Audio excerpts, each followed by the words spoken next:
There are many stories told through time.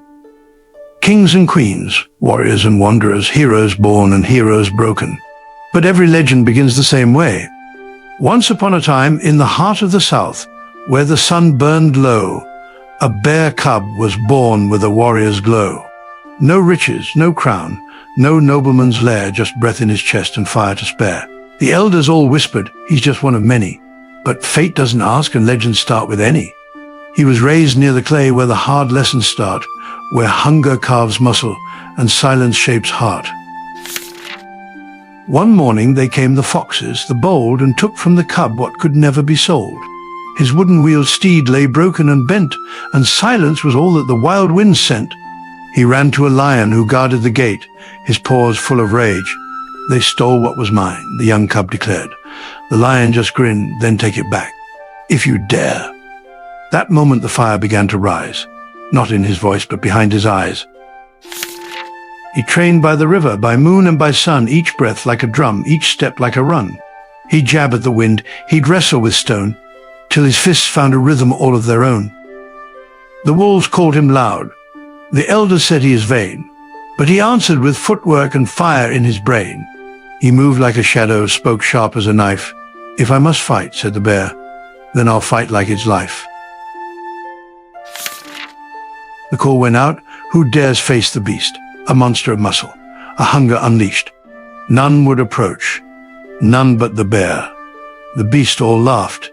He's nothing but talk, but the bear didn't tremble, he danced when he walked. Gas filled the air, silence, then flame. The bear raised his paw and gave him his name. If he is the sunny, then I am the rain, because as deep as the water you'll find me as clay.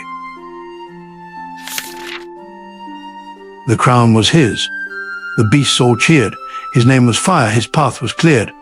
But when the empire called for war, the bear stood still and spoke no more. I will not fight a stranger's fight. My war is here beneath this light. The jackals howled. They stripped his name. They took his crown, but not his flame. Alone he walked, with nothing but pride. The bear, whose name is Ali, now chose to stand, not hide. The bear grew older, quiet and lean. The flame burned low but sharp and mean. The world had changed. A new beast rose. The beasts all whispered, don't make that climb. But legends don't fade, they wait for their time. The jungle was loud, the night was thick. The gorilla struck hard, the bear moved slick. He leaned on the ropes, he welcomed the pain, each blow a lesson, each round like rain. And when the crowd thought the fire had died, he sprang from the ropes and roared from inside.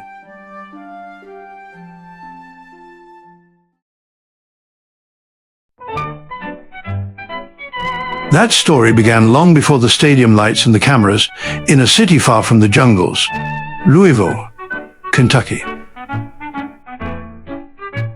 They awarded the title All-America City for outstanding progress in community relations. A place that taught a young boy two things: where he was not allowed to go, and how far he'd have to fight to get there. The bluegrass area around Louisville is renowned for the quality of its thoroughbreds. To be born black here was to live with an invisible weight, the weight of what people thought you could not be.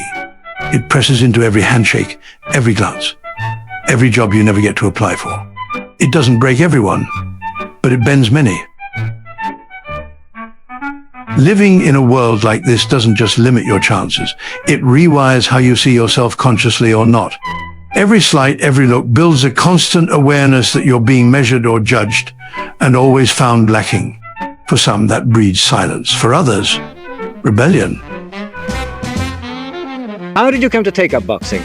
Well, I started about 6 years ago. My bicycle was stolen, and my cousin was a boxer. He wasn't too successful, but he boxed. And he told me that he would train me if I ever catch the guy that, you know how kids think, if I ever caught the guy that stole my bicycle, well, I would know how to fight. You know, I could defend myself well. At 12, his bike was stolen. He wanted payback. Instead, he walked into a boxing gym. And in that room, he found a place where the only thing that mattered was what you could do. Not where you came from, not what color you were. That was the first time he saw a way to win on his own terms.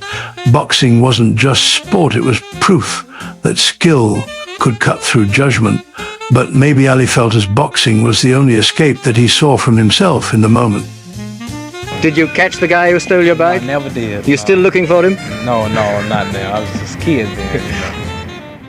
Why don't you call me my name, man? I never told you my name was Cassius Clay.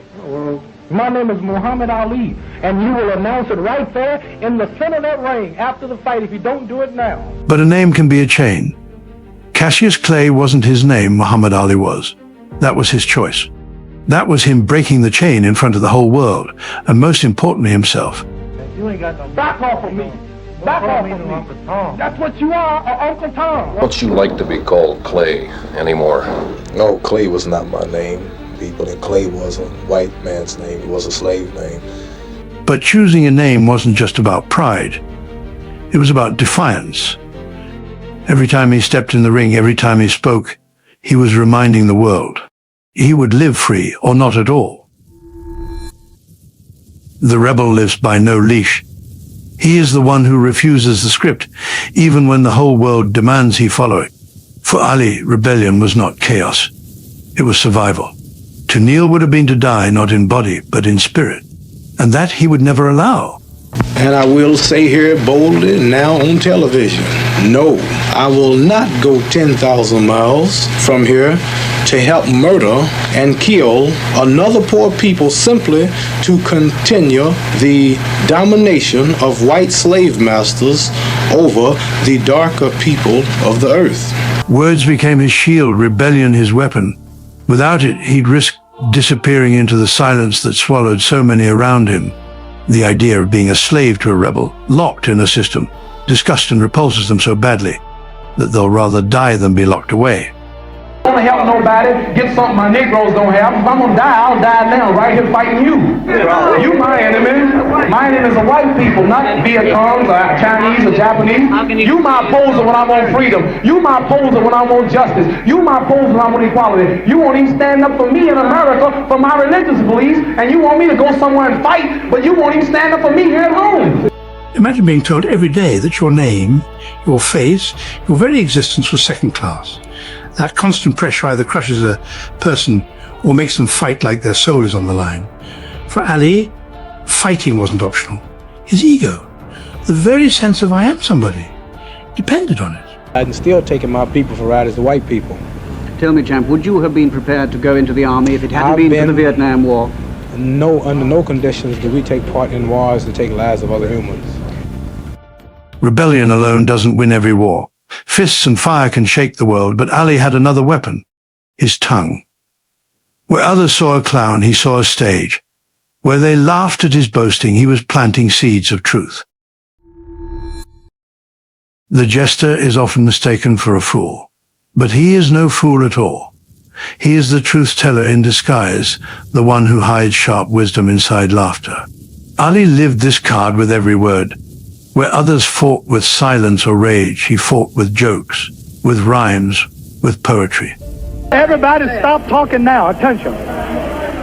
I told you, all of my critics, I told you all that I was the greatest of all time. This balance between humor and prophecy, between laughter and defiance, made Ali untouchable. He didn't just fight with fists, he fought with words, and the words lasted longer than any bruises. Defeat me. Never again say that I'm going to be defeated. Never again make me the underdog until I'm about 50 years old. That's right. Then you might get me. Knocks out everybody and no one can whoop him. That's when that little Cassius Clay from Louisville, Kentucky came up and stopped Sonny Liston, the man who annihilated Floyd Patterson twice. He was going to kill me. But he hit harder than George. His reach was longer than George. He was a better boxer than George. And I'm better now than I was when you saw that 22-year-old undeveloped kid running from Sonny Liston. Ali as the jester was never a fool. His laughter was a shield. His rhymes were memory and his boasts were survival. He joked so the world would listen. He rhymed so they would remember. And he declared himself great so he could never be made small again. I done tussled with a whale. I done handcuffed lightning, throw thunder in jail. That's bad. Only last week, I murdered a rock, injured a stone, hospitalized a brick. I'm so mean, I make medicine sick. Man, dude. Bad. He knew that. Fast. fast. Last night I cut the light off in my bedroom, hit the switch, was in the bed before the room was dark. Incredible. Fast. Incredible. And you, George Foreman, all of you chumps are gonna bow when I whoop him. All of you. I know you got him. I know you got him picked, but the man's in trouble. I'm gonna show you how great I am. Another thing, when you say integration, it comes under intermarriage too, right? All Right. been together. Right, sure. And I'm sure no intelligent white person watching this show, or no intelligent white man in his or her right white mind, want black boys and black girls marrying their white sons and daughters, and in return introducing their grandchildren as half-brown, kinky-haired black people. I don't think I'm any different from you, you see. Yeah, we much different. I mean, I think society's made us You know different. we're different. We all together. But society's made us different. No, not society. God made us different. No, we're just human beings. He made all of us. We all, listen, bluebirds fly with bluebirds, red birds want to be with red birds. Listen, tell me when I'm wrong. Pigeons want to be with pigeons. But tell we me have when I'm wrong. intelligence. We have an we intellect must. that they We should don't have. More, they don't have intelligence, but yet they stay together. We should have more intelligence than them, right? If I ever met Muhammad Ali, I tell him my sister's a real big fan of yours, and we always, and she always pretends that she's Muhammad Ali, and she really likes him a lot. And Ali once said nature keeps its kind together, birds with birds, fish with fish, white with white, black with black. To him, it felt like truth, the only way to protect what the world tried to erase. tell him I wish he...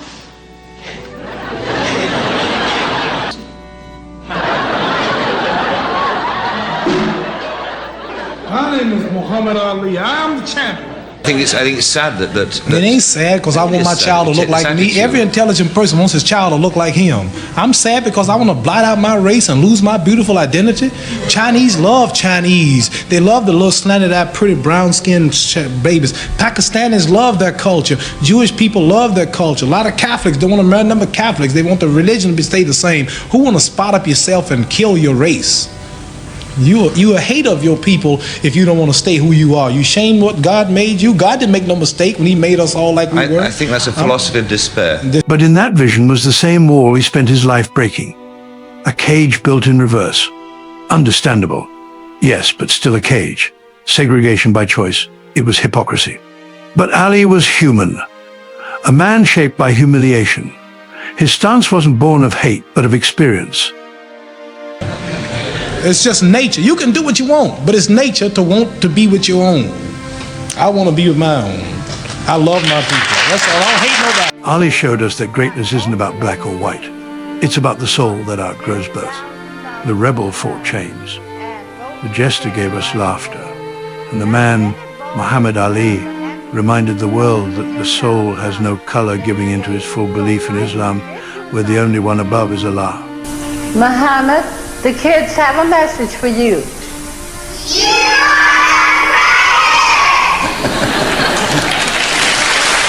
Like a butterfly, sting like a bee. Stop like a butterfly, swing like a bee. Stop like a butterfly, sting like a bee. Stop like a butterfly, sting like a bee. And so the pages begin to come near its end. We've seen the cub from Louisville, the rebel who refused chains, the jester who turned laughter into prophecy, the man who carried both greatness and contradiction. His story was never perfect, but it was human, and that made it eternal.